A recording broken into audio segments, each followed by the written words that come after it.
The new World Screwworm is a flesh-eating parasite fly. It's returned to the United States after a nearly 60-year eradication, with confirmed cases reported in livestock in Texas and a pet in New Mexico. So screwworm poses a significant potential threat to U.S. livestock industries and has caused cattle markets to fluctuate in recent weeks. Here to talk all about it and talk about the risks here in Minnesota is Dr. Erin Burton, a parasitologist and clinical pathologist with the University of Minnesota. Dr. Erin, that is quite the title. I appreciate you for joining us. Thanks for having me. I really appreciate the opportunity. Okay, so what is screwworm? You know, in my young life, this is the first time I'm hearing of it. What is it and what does it do? Yeah. So the New World Screwworm is actually not a worm at all. It's a parasitic fly, and you're likely familiar that most flies lay their eggs on dead or decaying matter, but the New World Screwworm is unique because the female fly lays hundreds of eggs in fresh wounds, even something as small as a tick bite. So those eggs hatch very quickly. The larvae, also known as maggots, they burrow into the wound, they'll feed on living tissues, and then as they grow and as they embed into the tissues, they look like worms under the skin. So that's where it actually got its name, screwworm, but they're truly maggots or fly larvae. And really what makes this parasite so concerning is it can infect, like you said, virtually any warm-blooded animal, including livestock, wildlife, pets, even rarely people. And so left untreated, these infestations can become really severe and potentially even life-threatening. Now, this is not the first time that we've seen screwworm here in the United States, but it was like 60 years ago when we last saw it. Is there any explanation as to why it has made a comeback after 60 years? You know, that's a really great question. We've had a lot of surveillance programs that have gone on for many years, and so I think there's just been some changes to the surveillance programs over the last couple of years, and that might be why it's been making a resurgence. Okay.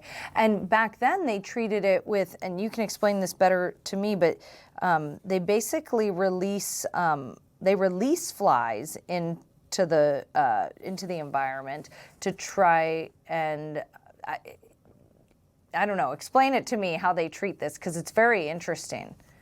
Yeah, so one of the ways that we prevent this infestation or this outbreak of these flies, and it's been one of the most successful tools that we've been using, is something called sterile insect technique. So scientists will raise millions of male screwworm flies. They will then, using various techniques, cause them to be sterile, and then they release them into the environment. And what's really important about this technique is that when a wild female screwworm fly mates with one of these male screwworms, she's not able to produce any viable offspring.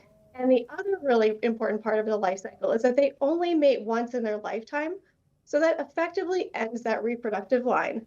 So by repeating the release of these sterile males, we can dramatically reduce the population over time. In fact, like you said, this strategy was so successful in the past for the United States decades ago that we've been able to keep it largely confined in Central America through surveillance and ongoing sterile fly release programs. It's one of the greatest veterinary medicine, agriculture, and insect control programs, and that story is one of the reasons I went into this profession, is I thought it was so interesting and so unique using biologics as a way to control this. So we have a dozen cases confirmed in Texas. Is there any risk that it ends up here in Minnesota? So I'd like to say that the risk is zero, but the risk in Minnesota itself appears to be low. I think the bigger concern for us is not that fly actually flying from Texas or New Mexico, where the current outbreaks are at, but the movement of infected animals into Minnesota. So the livestock industry right now is on high alert, which is great. And animal movement for decades within livestock has been largely monitored and regulated, so we have really low risk for that. However, I think we really need to be mindful of our pets, potentially horses, rescue animals that may travel from those affected areas to Minnesota.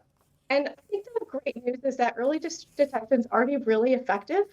That's why veterinarians, livestock producers, wildlife professional pet owners should be aware of the signs, which I'm happy to talk through, which is If you see a wound that's not healing, appears to be getting larger, contains maggots, it's really important to contact your veterinarian, or if it's in wildlife, the Department of Natural Resources. So is that contagious from animal to animal?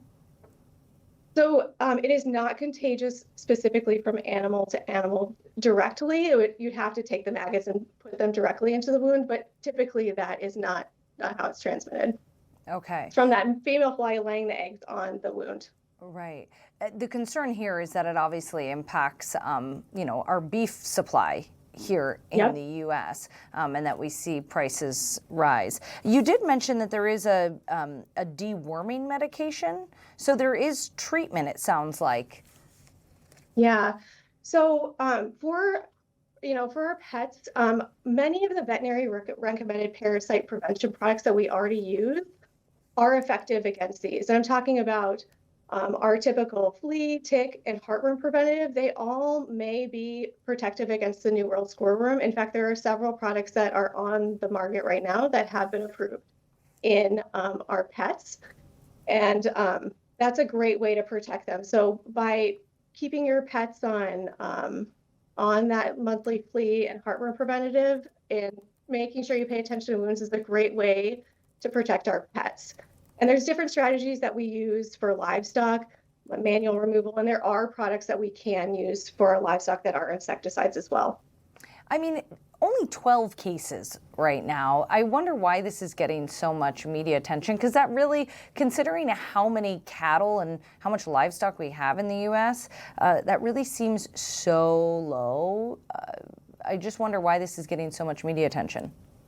I think it's just, it is, you are right. Right now we have very few cases. The first case we had was at the beginning of June, and since then we have 12 cases. So that's some exponential growth. Considering, I think one of the major things to remember is that a female fly of these, they live for about 10 to 30 days. And with that lifetime, they can lay around 3,000 eggs at one time. And so you can think that what starts as just a few flies infecting a few animals, that within a very short period of time, we can have a huge burst of new flies that are infecting new animals.